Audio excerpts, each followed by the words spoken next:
Thomas Markle, he's due to turn 80 next year, and as we know, he's not been a well man recently, and indeed it was a brush with death just last year that renewed his plea for reconciliation with his daughter Meghan, or Meg, and her husband Prince Harry. I haven't seen Meghan and Harry in 5 years, and the last time I spoke with them, I was on a hospital bed before the wedding.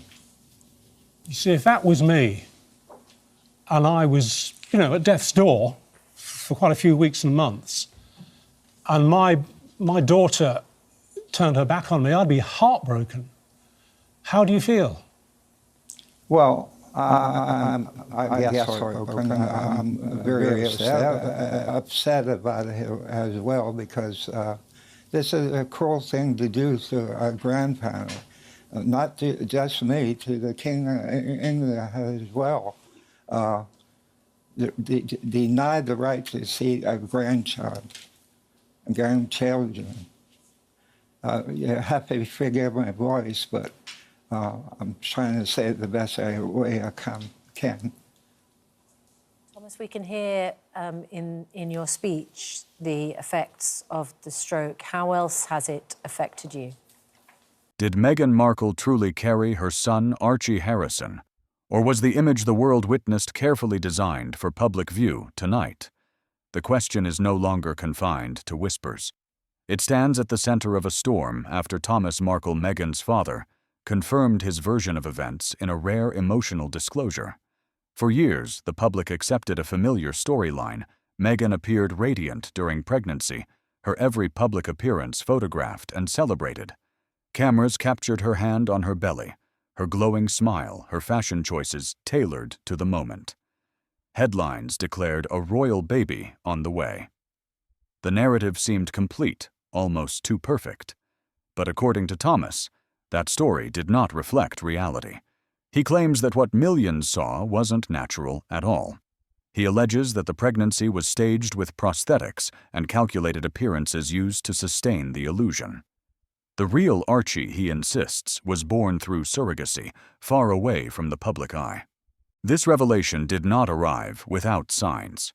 Over time, Thomas recounts noticing inconsistencies. Why were certain hospital visits cloaked in secrecy? Why were family members excluded from intimate milestones?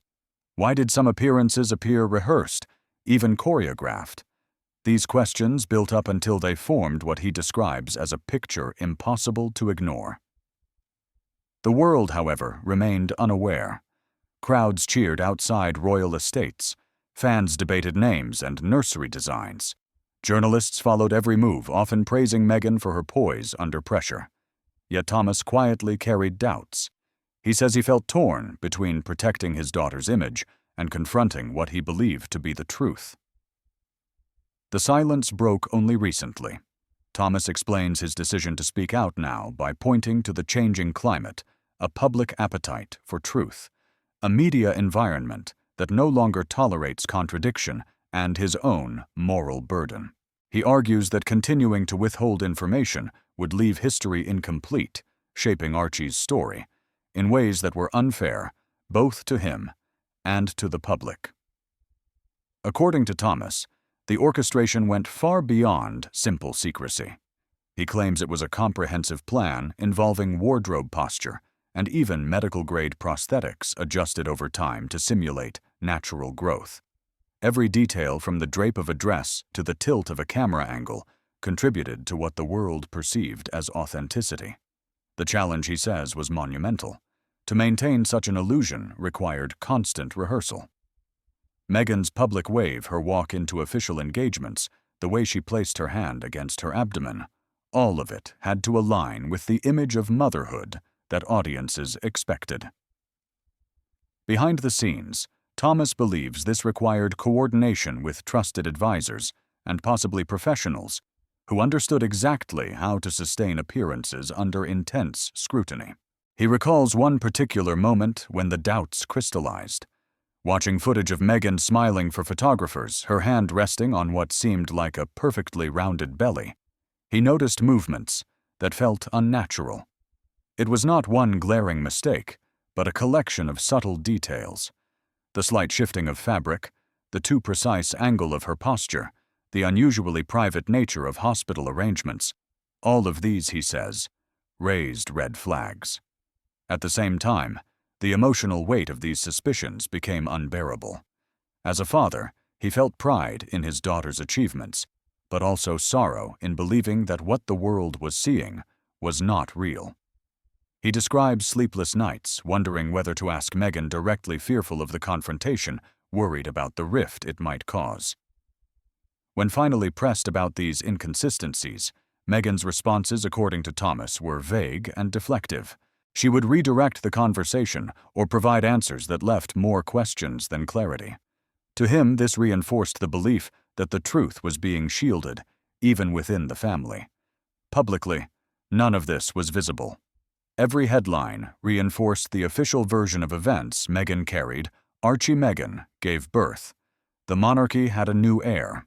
But behind closed doors, Thomas says he lived with a contradiction, one version celebrated by the world, and another he could not reconcile in private. The implications extend beyond family tension. If true, these revelations raise questions about transparency, trust, and the way narratives are shaped in the public eye. Was the secrecy designed to protect Archie's privacy? Was it a strategy to maintain control over media coverage, or was it, as Thomas suggests, an act of control over the very definition of reality itself? At its heart, this story is not just about one child's birth. It is about the power of image in the modern age. A pregnancy, among the most intimate of human experiences, became a public performance, one that Thomas believes blurred the line between truth and illusion. He admits the conflict this has created inside him, pride in his grandson's health and happiness, but also disappointment in the secrecy that, in his view, deceived the public and fractured family trust. His decision to go public now, he insists, is not to damage his daughter, but to provide context to a narrative that has shaped global perceptions of the monarchy. This first account sets the stage for a larger story, one involving not only the Markle family, but also the royal institution, the global media, and a public that invests deeply in these figures. As whispers grow louder and details begin to align, the question no longer rests on whether Meghan's pregnancy was perfect. The question is whether it was real, and as Thomas continues his revelations, he suggests the truth will be far more complex, far more shocking than anyone imagined. The controversy deepened as Thomas Markle began to outline the details he says confirmed his suspicions. According to him, Meghan's pregnancy was not only unusual in its secrecy, but in its choreography. Every public moment, he claims, was carefully staged to reinforce the narrative of a natural pregnancy. Behind the bright lights and the headlines, he suggests a hidden story was unfolding. Thomas describes noticing what he calls the inconsistencies. These were not isolated events, but patterns over time. He recalled hospital visits that did not match typical royal protocol. Family members, including himself, were excluded from intimate milestones. Even photographs, he argues, appeared heavily curated to present a seamless image. For the public, this was an exciting chapter of royal history. For Thomas, it was a script being followed with precision. He explains that prosthetic forms were central to the illusion. Medical-grade appliances designed to simulate a growing pregnancy could be adjusted over time. 1 week, a smaller form. Weeks later, a slightly larger one, giving the appearance of steady progression. Wardrobe choices played their part as well. Dresses were tailored to hide seams, fabrics were selected to drape naturally, and accessories drew attention away from close inspection. Public appearances, Thomas insists, became rehearsed performances. Meghan's hand resting on her stomach, her posture angled toward cameras, her movement through crowds, all of it carefully aligned with the story of motherhood the world wanted to see. He emphasizes that none of this was accidental. Each moment was timed, staged, and executed with remarkable discipline. As these details accumulated, Thomas says he faced an emotional crisis. Could he confront his daughter? Could he ask directly whether the pregnancy was genuine without risking their fragile bond? He admits to moments of hesitation, torn between the desire for truth and the instinct to protect family. Silence, he thought, might preserve peace, but it left him complicit in what he now believed was deception. When he cautiously raised questions, Meghan's responses, according to him, were evasive. She would smile, deflect, or shift the subject. The vagueness only deepened his doubts. It was, he recalls, as if every word was chosen to maintain a fragile illusion rather than provide clarity. These exchanges convinced him that the story being told publicly was not the story unfolding privately. The strain, he explains, grew heavier as Archie's birth approached. The palace announced limited details, offering only selective photographs and controlled media access. Hospital staff were conspicuously absent from public view. What should have been a joyous occasion felt, in Thomas's words, like a production managed with secrecy, guarded against leaks, and shielded from family itself. He describes the emotional weight of living through this period. On one side, the pride of becoming a grandfather. On the other, the sorrow of believing the world was celebrating an illusion. He recalls watching news broadcasts showing cheering crowds and headlines about Meghan's miraculous delivery, while privately feeling the sting of doubt. It was a dual reality, one for the public, one for those who questioned. The implications of these claims, if true, are far-reaching. Beyond family drama, they raise questions about transparency within the monarchy. Why would a birth traditionally marked by openness be shrouded in secrecy? Was it, as some argue, a matter of privacy? Or was it, as Thomas believes, a deliberate act of control over narrative and image? The answers remain elusive, but the questions refuse to fade. Thomas also recalls receiving a phone call that, in his account, confirmed everything. A source close to Meghan, he claims, revealed that Archie was born through surrogacy. The arrangement had been planned in advance, carefully shielded from public knowledge. Contracts, medical procedures, and logistics were handled in complete secrecy.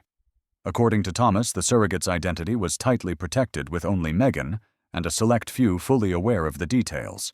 The revelation, he says, left him shaken. Disbelief, anger, and heartbreak collided. He struggled to process the idea that his daughter would orchestrate something so elaborate, deceiving not only the public, but her own family.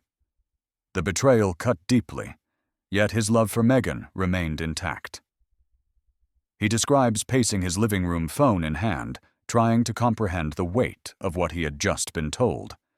From that moment, his perspective shifted. Every public appearance Meghan made during her pregnancy took on new meaning. Every photograph seemed staged, every announcement carefully timed.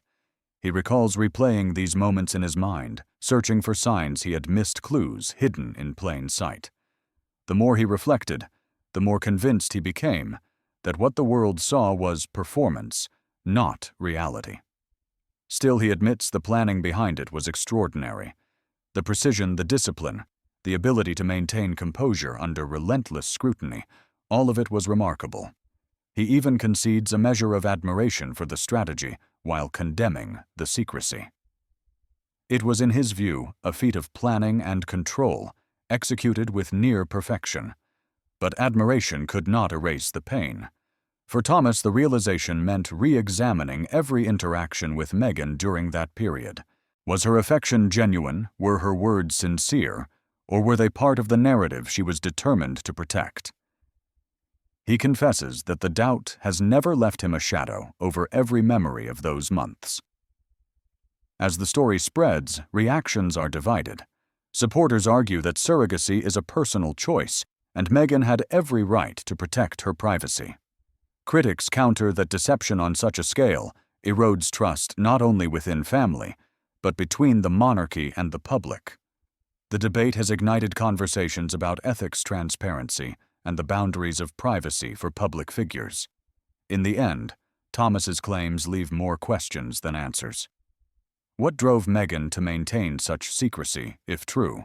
Was it fear of public reaction, a desire to shield Archie, or an act of control over the royal narrative? Whatever the reason, Thomas believes the truth deserves to be told. For him, silence is no longer an option. As his voice grows louder, the world is forced to confront uncomfortable questions. How much of what we see is real? How much is performance? And if a story as intimate as a child's birth can be staged, what else might be hidden behind the royal facade? The answers, Thomas warns, will not only reshape perceptions of Meghan, but challenge the very narratives the monarchy has built its legacy upon. The focus of tonight's broadcast turns to the day that ignited worldwide speculation. What exactly happened on the morning Archie Harrison was born? According to Thomas Markle's account, the official timeline presented by the palace never matched what family members understood privately. Behind the carefully polished statements and controlled images, he insists, was an entirely different reality. The palace announced that Meghan had gone into labor early that morning. Crowds gathered, international networks cut to live coverage, and millions waited for updates. But Thomas Markle says that hours before the official announcement, he received a call from a contact who suggested Archie had already been delivered at a private facility, far from cameras and traditional royal protocol. This contradiction, he argues, was the first undeniable sign that the official record had been meticulously engineered. Observers recall how unusual the rollout was. Royal births typically follow a set pattern hospital admissions noted by the press photographers stationed outside official bulletins placed on easels. This time, none of those hallmarks appeared. Instead, an opaque series of statements, delayed timelines, and staged photographs filled the gap. To Thomas, it was the confirmation that the illusion had reached its most critical stage. He describes the moment he realized how orchestrated the operation had become. Medical staff were shielded by non-disclosure agreements. Family members received only fragments of information. Public communications were filtered through a narrow circle of aides. And most striking, he claims Meghan's appearance hours later in photographs did not align with the expected exhaustion of a mother who had just given birth. The images, he suggests, were calculated to maintain the image of continuity while avoiding any questions. From there, the narrative took on a life of its own. News outlets ran headlines celebrating the historic moment. Social media erupted with admiration, joy, and speculation about Archie's future. Yet beneath the fanfare, a small group of insiders began asking questions. Why were no doctors available for comment? Why had key hospital staff not been seen? Why was there no photographic record of Meghan entering or leaving a maternity ward? Each missing detail added to the growing sense of doubt. Thomas Markle recounts his own conflicted emotions. On one hand, he was proud to see his grandson, safe and healthy. On the other, he felt shut out of a story that seemed carefully staged. The secrecy, the delays, and the absence of transparency left him wrestling with the possibility that the joyous public moment had been a performance rather than a revelation. Sources close to the royal household, speaking anonymously to reporters, later admitted there had been disagreements internally about how much information to release. Some advisors urged transparency, warning that secrecy would invite speculation. Others argued that absolute control was necessary to shield the child and his parents from unrelenting scrutiny. The result, Thomas believes, was a hybrid solution, a narrative that appeared authentic to the public while concealing the deeper truth of a surrogate birth. The media response in the days that followed only intensified the contradictions. Tabloid stories clashed with official statements. Rumors circulated online about inconsistencies in Meghan's public appearances. Independent analysts compared photographs, noting discrepancies in timing and presentation. Hashtags questioning the official narrative trended across platforms. For Thomas, each new inconsistency added weight to the revelation he had already begun to accept. Yet he emphasizes that this was never simply about logistics. It was about trust. The royal family, he argues, has always thrived on ceremony and symbolism. Births, weddings, funerals. These moments bind the institution to its public. If those moments are manipulated, if reality is replaced by performance, then the credibility of the institution itself is at risk. That, he says, is why the truth matters. In Emotional Recollections, Thomas describes watching the first photographs of Meghan and Harry presenting Archie to the world. The setting was intimate, controlled, and strikingly different from traditional unveilings. Meghan looked composed, Harry protective, Archie swaddled in white. The world saw joy. Thomas saw something else, a family presenting a script rather than a scene. He recalls feeling torn, unable to celebrate fully, while sensing the depth of the concealment. Experts consulted after the fact echoed his concerns. Media strategists pointed out that the rollout resembled a public relations campaign more than a medical event. Crisis managers noted that secrecy often fuels speculation, creating exactly the firestorm the palace had hoped to avoid. Medical professionals questioned the absence of routine confirmations. Together, these analyses painted a picture consistent with Thomas's account, a story curated with precision but vulnerable to scrutiny. The aftermath was swift. Within weeks, speculation about surrogacy had leapt from fringe forums into mainstream conversation. Commentators debated legality, ethics, and the personal rights of parents. Supporters of Meghan argued fiercely that privacy must be respected. Critics countered that deception undermines trust in public institutions. The divide was stark, and it has only deepened with time. For Thomas Markle, the day of Archie's birth became more than a family milestone. It became the hinge point in a narrative that has followed his daughter ever since. What should have been a day of uncomplicated joy, he says instead, became the cornerstone of a story built on secrecy and illusion. And as he recounts those events now, he insists that the world must confront the possibility that what it celebrated was not the whole truth. This, then, is where the controversy crystallizes, not in rumor, not in speculation, but in the lived experience of a father who believes the official narrative never aligned with reality.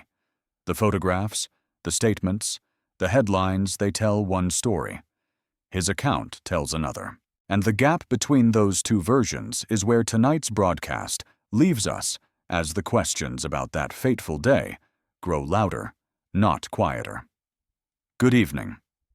Tonight we continue our coverage of one of the most extraordinary stories to grip royal watchers and the public alike. The allegations surrounding Meghan Markle and the birth of Archie Harrison are no longer confined to whispered speculation or family disputes. They have entered the halls of Buckingham Palace and sparked reactions that no one could have foreseen. Sources close to the palace describe the atmosphere as tense, almost electric.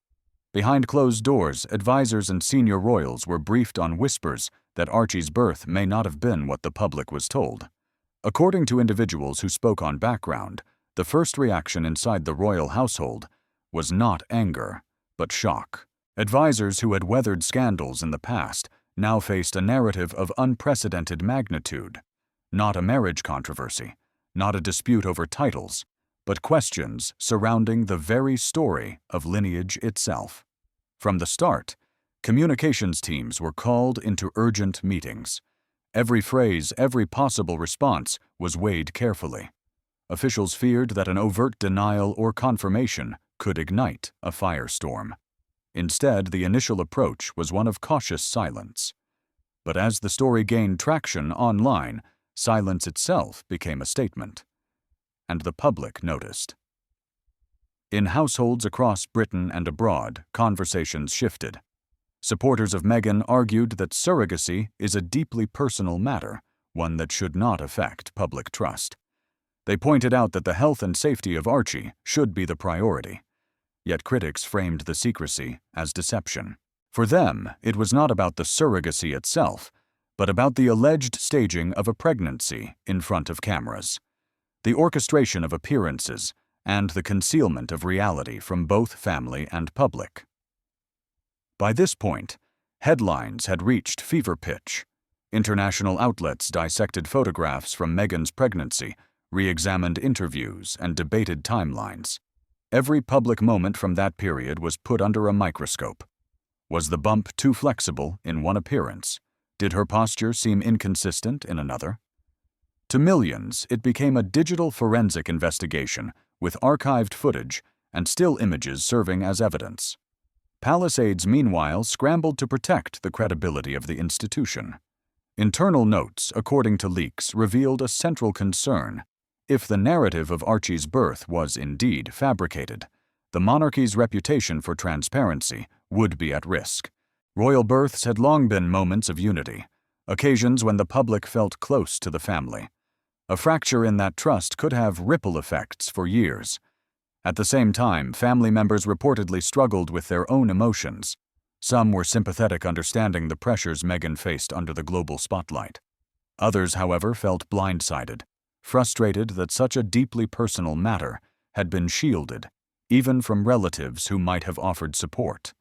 Thomas Markle's statements added fuel to this division, positioning himself as a father, betrayed not only by secrecy, but by public performance. And then, there was the public. Social media erupted into two camps. One defended Meghan, passionately arguing that privacy is a fundamental right, and that any mother, whether biological or via surrogacy, deserves respect. The other accused her of deception, claiming that the issue was no longer private once it had been paraded in public narratives and global headlines. Hashtags trended, worldwide debates raged on talk shows, and YouTube channels dedicated to royal analysis saw record traffic. The intensity of this backlash raised new questions. How much of a royal's life should be public property? Where is the line between personal privacy and public duty? And what happens when that line is blurred by carefully constructed narratives? Experts weighed in with differing views. Some commentators stressed that Meghan had been under relentless pressure from both the media and the palace, and that the choice to maintain privacy through illusion was a defense mechanism. Others countered that in choosing to join the royal family, certain expectations of transparency were unavoidable, especially concerning matters as symbolically significant as the birth of a royal child. As these debates unfolded, the palace was forced to act. Without issuing a direct denial or confirmation, aides began reinforcing traditional narratives, highlighting Archie's milestones, celebrating family events, and reminding the public of the continuity of the monarchy. It was a subtle effort to redirect attention away from scandal and back toward stability. But not all efforts succeeded. Leaks continued. Former staff members hinted at unusual procedures during Meghan's pregnancy, at schedules and security protocols that deviated from past royal traditions. Medical secrecy, staged photographs, and the absence of standard announcements became talking points. Each detail added weight to Thomas Markle's claims. What made matters more complex was the timing. This story surfaced at a moment when public trust in institutions was already fragile. Political tensions, economic challenges, and generational divides meant that faith in long-standing traditions was under strain. Against that backdrop, a controversy over authenticity in the royal household struck a particularly deep chord. Behind the palace walls, strategists debated next steps. Should the institution address the allegations head-on, risking further exposure, or should they continue to weather the storm, trusting that public attention would shift elsewhere? It was a dilemma, with no easy answer. Meanwhile, Thomas Markle remained at the center of the storm. His interviews gained global attention, his words dissected and debated as much as Meghan's public appearances once were. To some, he was a father seeking justice. To others, a man exploiting family secrets for attention. The polarization only deepened the drama. In this climate of uncertainty, one thing became clear: the narrative around Archie's birth was no longer a private matter.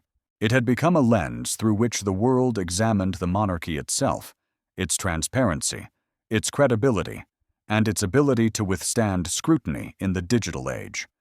And as whispers of internal investigations circulated, speculation grew that the story was far from finished. Tonight, the royal household stands at a crossroads. The past cannot be erased. The public has seen too much, heard too many questions, and dissected too many images. The issue now is not only what happened in the past, but how the institution chooses to move forward. What happens next could determine not only Meghan's legacy, but the monarchy's future. The global conversation now shifts to the aftermath of the revelations and the lasting consequences for the monarchy, Meghan Markle, and her family. By this stage, Thomas Markle's claims have traveled far beyond interviews and headlines. They are being dissected on prime-time broadcasts, debated in Parliament corridors, and argued across dinner tables worldwide. Public trust is at stake. For the monarchy, the challenge is not merely to protect tradition, but to preserve credibility. Analysts point out that every royal birth in modern history has been treated with a certain ritual of transparency.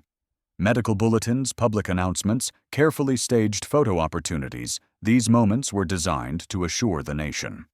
In this case, secrecy has replaced assurance, and the effect has been destabilizing. For Meghan, the implications are deeply personal and professional. Her global brand, built on authenticity, empowerment, and humanitarian causes, is now questioned under the lens of control and orchestration. Commentators note how the narrative around her has shifted. Once celebrated as a modernizing force within the royal family, she now faces accusations of manipulation and secrecy. Her defenders emphasize that privacy and autonomy should be respected, but critics argue that calculated deception crosses a moral line. For Prince Harry, the consequences are equally complex. His memoirs and interviews were framed around transparency and truth-telling, exposing the pressures of royal life. Yet the allegations around Archie's birth raise questions about selective disclosure. Was the public only given the truths convenient to tell, or were certain realities intentionally concealed? These questions weigh heavily on his credibility. Meanwhile, palace aides scramble to manage the optics. Crisis meetings emphasize unity, but the undertones of mistrust are visible. Senior advisors weigh the costs of disclosure against the risk of continued speculation. Silence, once a strategy, now risks being interpreted as confirmation. The media plays its part relentlessly. Tabloids dissect every photograph of Meghan during her pregnancy. Broadcasters replay interviews looking for inconsistencies. Social media amplifies theories with hashtags trending daily. Each platform magnifies the stakes, ensuring the story refuses to fade. Through it all, Thomas Markle's position remains paradoxical. He is both critic and father, torn between the responsibility to reveal and the instinct to protect. His voice, once peripheral, has become central, yet his motives are questioned too. Is he exposing truth for justice, or for redemption of his own fractured relationship with his daughter? At the heart of this unfolding drama is Archie himself. Still a child, his story is now inseparable from public debate. Experts warn about the long-term consequences of growing up under such scrutiny. Questions about identity, origin, and narrative may shape his perception of self in ways impossible to predict. The monarchy faces not only a media storm, but a generational dilemma: how to shield the youngest royals from a legacy of suspicion. As the chapter closes, one truth emerges. This is no longer about a single revelation. It is about the fragile contract between public institutions and private lives. About the line between privacy and deception, and about how stories crafted, hidden, or exposed can define not only individuals, but entire dynasties. Tonight, the final chapter of this extraordinary report unfolds. The focus shifts from questions of secrecy and scandal to the larger implications of trust, transparency, and the future of one of the most scrutinized families in the world. The controversy surrounding Meghan Markle, her father Thomas, and the circumstances of Archie Harrison's birth has moved far beyond personal claims. It now stands as a case study of how narrative, image, and perception are built and how quickly they can unravel. We begin with the aftermath. Once whispers of surrogacy reached mainstream debate, the palace faced its toughest communication challenge in decades. Advisors huddled behind closed doors, aware that any official statement could either inflame or calm the storm. Silence was the first tactic, but silence also fueled speculation. Media outlets pressed harder, public trust wavered, and private conversations within royal circles grew tense. Observers noted a shift in public opinion. Some argued Meghan had every right to privacy, that surrogacy, if true, was a personal medical decision. But others felt betrayed, pointing to the carefully staged imagery, the interviews, and the symbolic importance of royal births. in their eyes, the illusion was not just about one child, but about the monarchy's credibility itself. Thomas Markle's voice remained at the center of this divide. His account, weighted with sorrow and paternal concern, introduced a deeply human element into what might otherwise have been dismissed as gossip. His retelling emphasized the emotional toll a father questioning the authenticity of milestones, struggling with loyalty to his daughter, while compelled by a sense of truth. Whether audiences believed him or not, his testimony crystallized the emotional cost of secrecy. Meanwhile, the palace quietly recalibrated its approach. Sources suggest internal reviews were ordered not simply about the birth itself, but about media management. Who controlled the narrative? How had so many details been curated with such precision?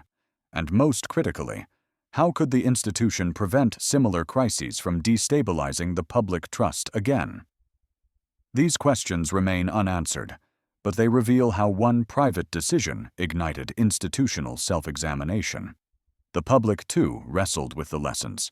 Commentators framed the saga as part of a broader story about celebrity image control and the fragile boundary between private truth and public performance.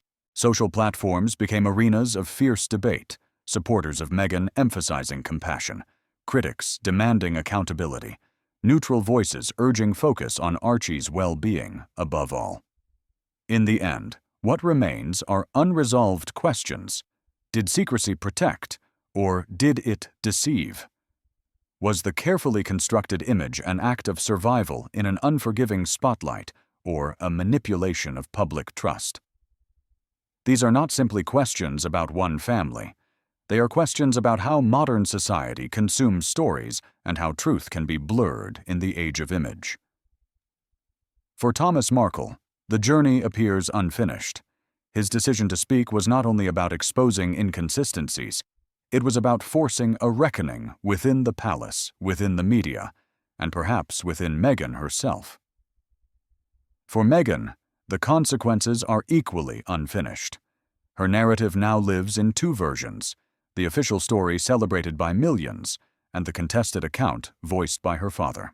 And for Archie Harrison, the child at the center of this storm, the story is still being written. His future will be shaped not only by family dynamics, but by the weight of narratives that preceded him. He carries both the joy of his arrival and the controversy of how that arrival was presented. This closing chapter is not a verdict.